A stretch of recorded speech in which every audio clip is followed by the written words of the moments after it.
नमस्कार, जय हिंद, जय Bharat and welcome to TEF talks. This is Aadi Achint. हम ये चीज देख रहे हैं कि पाकिस्तान से अब तो डायरेक्ट न्यूक्लियर थ्रेट्स आने शुरू हो चुके हैं। इतनी हालत खराब है अंदर कि साहब अभी तो कुछ किया ही नहीं है भारत ने, उसमें ही इतनी इतनी हालत खराब हो रखी है, जैसे मैंने आपके साथ कल रात को कवर करा डिटेल में। इसी बीच पाकिस्तान ने एक बैलिस्टिक मिसाइल का टेस्ट करा।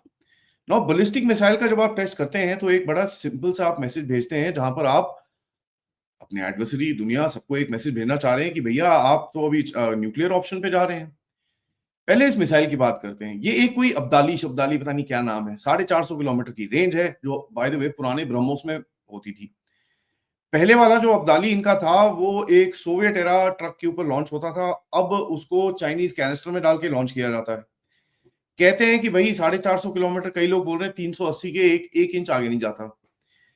एंड ओनली एडवांटेज इसका ये है कि it is a high mobility platform, और दूसरा चीज हम ये देखेंगे कि ये डुअल केपेबल मिसाइल है, तो यहां पर पाकिस्तान इसकी दोनों तरफ से यूज कर सकता है। एक चीज समझ में आनी चाहिए before we get into things कि बैलिस्टिक मिसाइल एक ऐसा कीड़ा है, एक ऐसी चीज है कि भैया जो एडवर्सरी कंट्री होता है, आप एक जरा सिचुएशन सोचिए।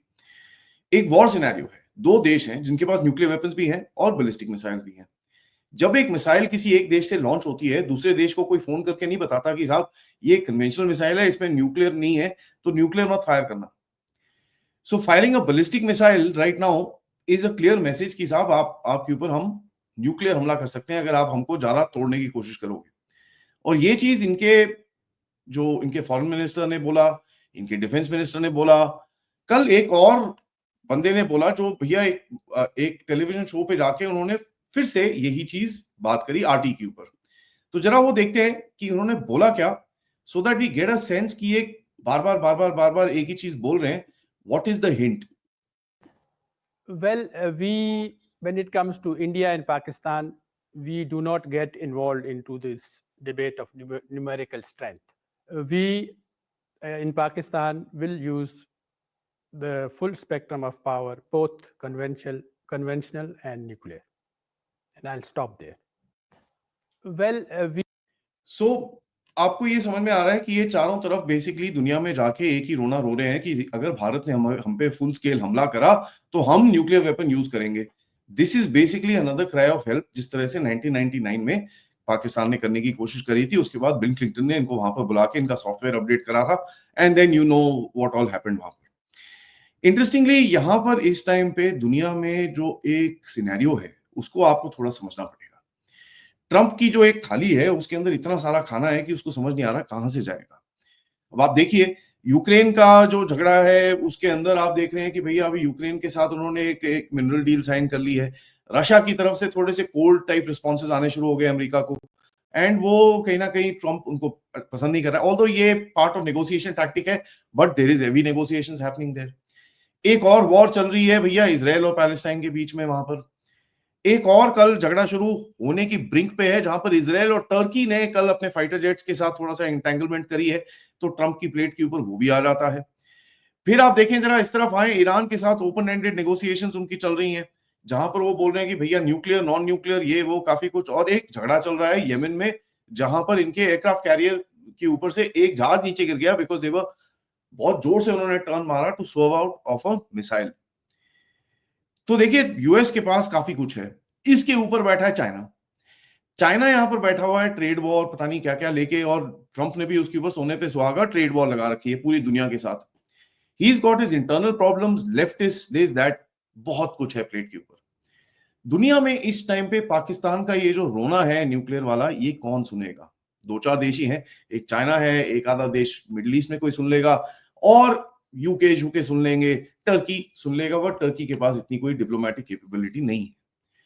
ये करने की क्या कोशिश कर रहा है? He is trying to raise the white flag and say भैया बचाओ मुझे, नहीं तो मेरे को ये चलाना पड़ेगा। इसके पास कोई और ऑप्शन नहीं है, and that is something which is coming out. Having said that, ये एक्चुअली चला पाता है कि नहीं इज अ बिग क्वेश्चन, जिसके ऊपर कई लोग, मैं दोनों आर्ग्यूमेंट्स आपके सामने प्रेजेंट करूंगा एंड आप उसके बाद डिसीजन लीजिए। कई लोग बोलते हैं, पहला आर्ग्यूमेंट जो है कि भैया उसके पास जो न्यूक्लियर कार्ड है ये इनवैलिड हो रखा है। ये इनवैलिड इस तरह हो रखा है कि भैया उसको पता है कि अगर उसने न्यूक्लियर कार्ड चलाया तो उसका पूरा देश गायब हो जाएगा। यहां पर मिर्ची के ऊपर मसाला है, क्योंकि ये तो है तो जिहादी। तो I don't know whether they will be two hours of that. So एक ये आर्गुमेंट है। दूसरा आर्गुमेंट है कि भैया ये चला सकता है, ठीक है जी, लेकिन चला सकता है, लेकिन ये ऐसे सिनेरियो पर चलाएगा जब इसके ऊपर एक एक्सिस्टेंशियल थ्रेट आएगी। वैसे अगर आप इसके जाके कोई 4-6 थप्पड़ मार लो तो ये नहीं चलाएगा। तो ये एक सिनेरियो भी है, क्योंकि यहां पर the only way to actually do this is to call the bulb.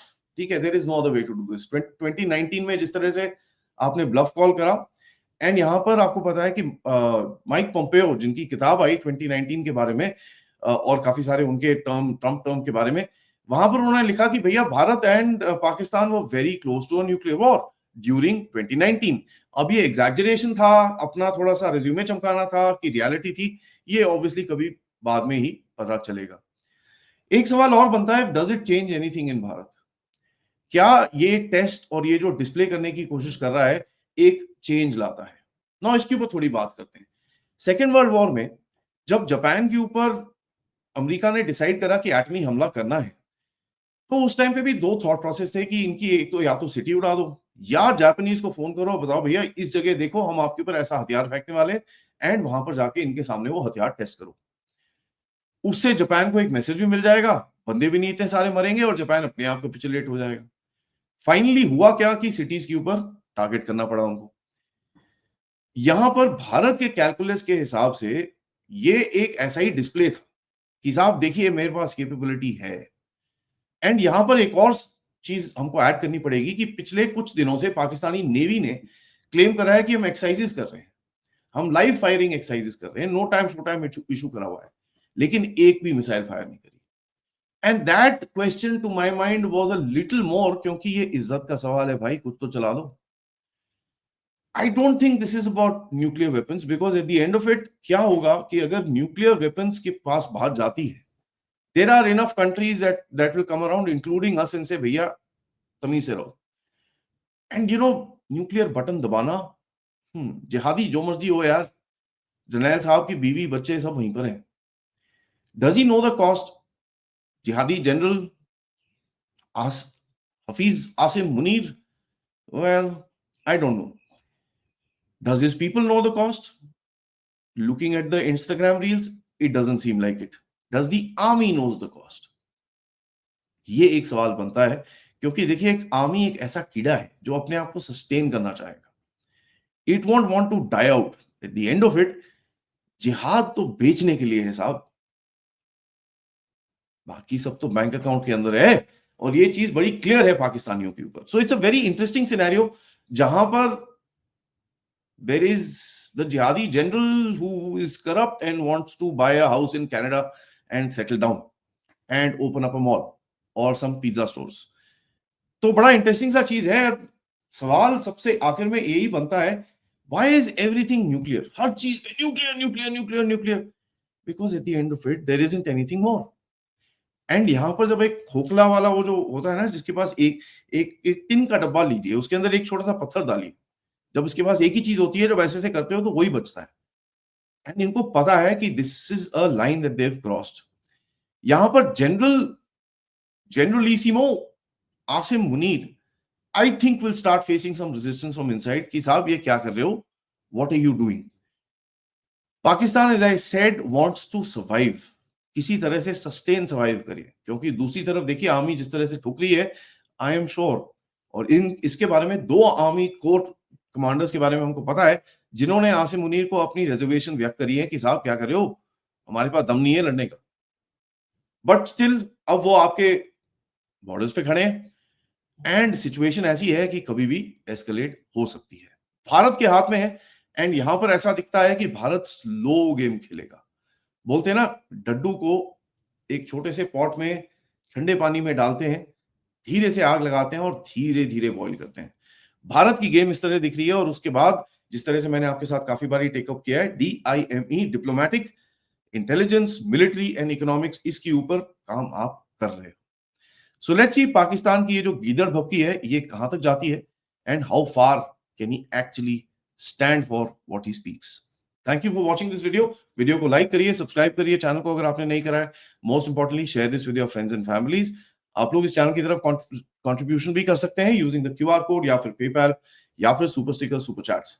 मैं आज ट्रैवल कर रहा हूँ, तो राजा मुनीब साहब के साथ हमने दोपहर में शो रखा है। थोड़ा-सा टाइम ऊपर-नीचे हो सकता है, मैं आपको बता दूँगा। So just keep a track. Thank you so much. नमस्कार, जय हिंद, जय भारत।